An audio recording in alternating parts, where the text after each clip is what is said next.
بسم اللہ الرحمن الرحیم۔ السلام علیکم ناظرین۔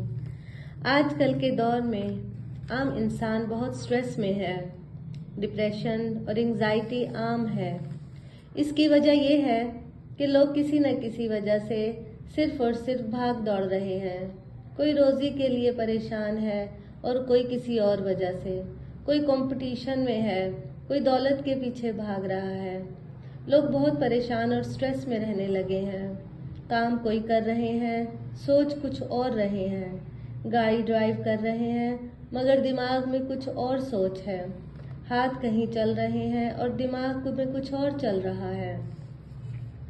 حالت یہ ہے کہ انسان دماغ میں بار بار صرف پریشانیوں کے بارے میں سوچ رہا ہے۔ کبھی ماضی کے دکھ اسے پریشان کرتے ہیں اور لوگوں کے دیے ہوئے دھوکے دماغ میں ہیں۔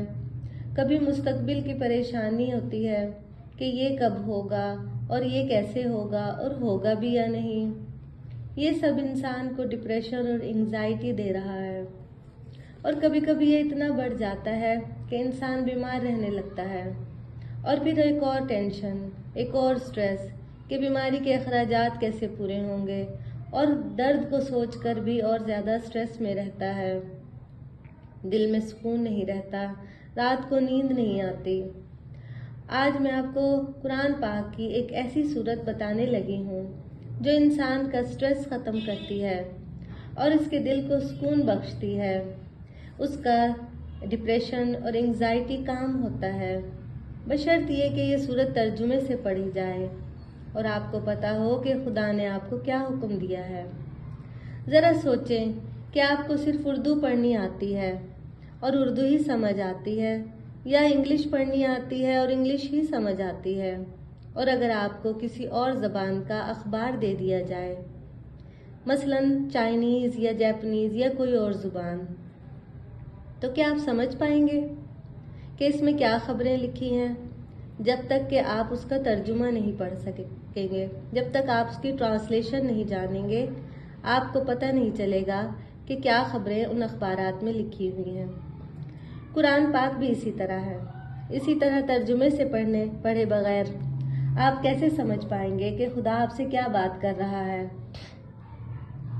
سورہ تغابن کی تاثیر ایسی ہے جو آپ کے دماغ کو پرسکون کرتی ہے، سٹریس دور کرتی ہے، ڈپریشن اور انگزائٹی دور کرتی ہے۔ پہلے اس سورت کو سمجھ کر پڑھیں اور اچھی طرح سے جانیں کہ اللہ تعالیٰ نے آپ کو کیا حکم دیا ہے، اس سورت کیا کہتی ہے۔ اور اگر آپ کے پاس وقت نہ ہو بعد میں، تو آپ اس کو صرف سن سکتے ہیں، رات کو سوتے وقت یا کسی ایسے وقت جب آپ آرام کر رہے ہیں تو صرف سن لیں۔ آپ دیکھیں گے کہ آپ کے دل کو سکون ملا ہے۔ روزانہ سننے سے آپ کا ڈپریشن اور انگزائٹی بھی دور ہو گئے ہیں۔ اللہ تعالیٰ سے دعا ہے کہ وہ آپ کو پریشانیوں سے دور کرے، آپ کے دل میں خدا اپنی محبت پیدا کرے اور اسے خوشیوں سے بھر دے۔ آمین۔